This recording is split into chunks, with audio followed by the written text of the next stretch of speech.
स्वप्न तीन प्रकार के होते हैं। एक होता है जिनसे हमारा मानसिक संबंध रहा है, बिना किसी कारण के कल्पनात्मक उनके दृश्य उपस्थित करना। एक होता है जिनका कोई अस्तित्व नहीं, ऐसा स्वप्न आना। और एक होता है भागवतिक, किसी महापुरुष का आगमन होना, ये सत्य के अंतर्गत आता है। वो आपको निर्देशन या आपको दुलार या आज्ञा, जो भी आज्ञा, वो सत्य होता है। अब ये मन बहुत से संस्कारों से, संबंधियों से जुड़ा है, तो आप देखो कोई इतना ही स्वप्न थोड़ी आता है, कितने स्वप्न आते हैं जिनका कोई मतलब नहीं है।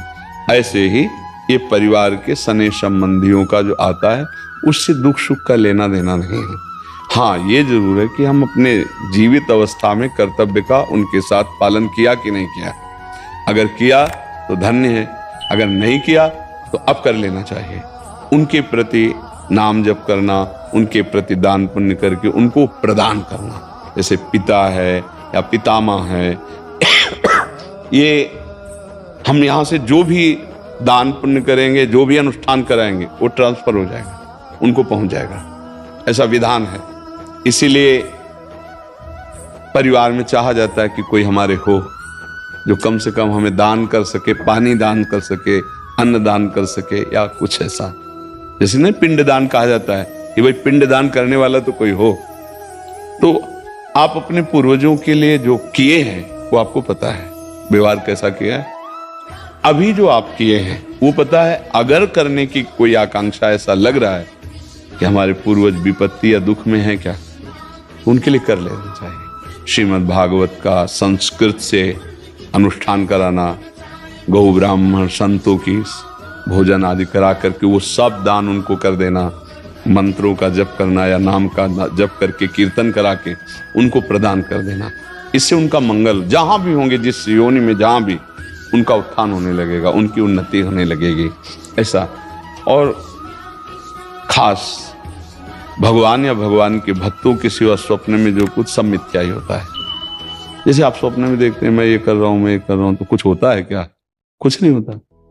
अब लोग उसी में फंसा देते कि इस स्वप्न का क्या मतलब हो सकता। कुछ नहीं हो सकता, स्वप्न है। राजा जनक जी एक बार सैया में पड़े सोए और स्वप्न देखला कि हमारा सारा राज्य छिन गया और मैं एक भिखारी बन गया और बहुत भूख लगी। अब मांगे तो थोड़े से चावल और दाल मिला, तो मटकी में, मिट्टी के पात्र में उन्होंने लकड़ी बीन करके खिचड़ी पकाई। और वो पक्के तैयार होने वाली थी, दो सांड आए, लड़ते हुए ऐसे लड़े कि पूरा बिखर गए। और भूख से व्याकुल, अरे ये क्या, ऐसे पूरा मेहनत किया हुआ सब भोजन, और आंख खुली तो महाराज जनक का सत्याग्रह। तो उनका ये सत्य कि वो सत्य, जो अभी जनक भूखा डोल रहा था, भीख मांगा और वो चावल दाल पका रहा था, वो जनक सत्य या ये सत्य? क्योंकि उस समय ये सत्य नहीं था, इस समय वो तो सत्य कौन है? अब उनके सभा में बड़े बड़े ज्ञानी महात्मा बैठते, तो आकर प्रश्न किया, ये सत्य कि वो सत्य? अब कुछ उसकी व्याख्या हो तो समझ में आवे, ये सत्य कि वो सत्य। अब कोई उत्तर ही न देवे। तो जब ये बात अष्टावक्र जी को पता चली तो सभा में नवीन अवस्था थी, सभा में आए और जनक जी से बात की।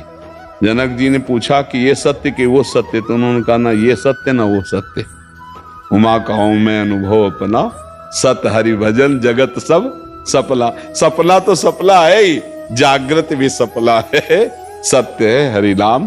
तो आप ये समझ लीजिए, ज्यादा उस पर विचार मत कीजिए। यदि आपके अंदर ऐसा भाव आता है, धन आपके पास है, तो ऐसी कुछ सेवा दान पुण्य करके, कहीं ऐसे जैसे गौ सेवा है, गौ को चारा पवा दिया है ना, कहीं साधु महात्मा को किसी एक को भी भोजन पवा दिया, और वो कहीं भागवत हो रही उसमें सहयोग कर दिया। नहीं पूरी भागवत करवा सकते, भाई हमारे कुछ चंद रुपए इसमें सहयोग में हो गए, और उसका फल हमारे माता पिता दादा दादी को मिले, ऐसे भाव किए जाते, तो उससे उनको कल्याण होगा, उससे उनका मंगल होगा। खुद नाम जप करे, मान लो एक माला में 108 नाम होते हैं, और 108 नाम जप करके हमने दे दिया कि हमारे बाप को प्राप्त हो, हमारे बाबा को प्राप्त हो, हमारी माँ को प्राप्त हो, तो उनको प्राप्त हो जाएगा, उनकी उन्नति होगी। एक नाम भी कल्याण कर सकता है, इसलिए स्वयं करे, अर्थ के द्वारा ऐसा करके कर दे, और बकाया ज्यादा स्वप्न का विचार न करे। ये व्यर्थ होते हैं। हाँ, कोई संत महात्मा आए, भगवान का आदेश दे, वो बात अलग होती है। बका ये सब व्यर्थ होते हैं, ये व्यर्थ में फंसो मत। अगर स्वप्निक विचारों वालों से बात करोगे तो आपको फंसा देंगे। कुछ नहीं, जब जागृत स्वप्न है तो फिर स्वप्न तो स्वप्न ही है। भगवान शंकर कह रहे उमा कहूं मैं अनुभव अपना, अनुभव अपना, सत हरि भजन जगत सब सफला। समझ रहे आप?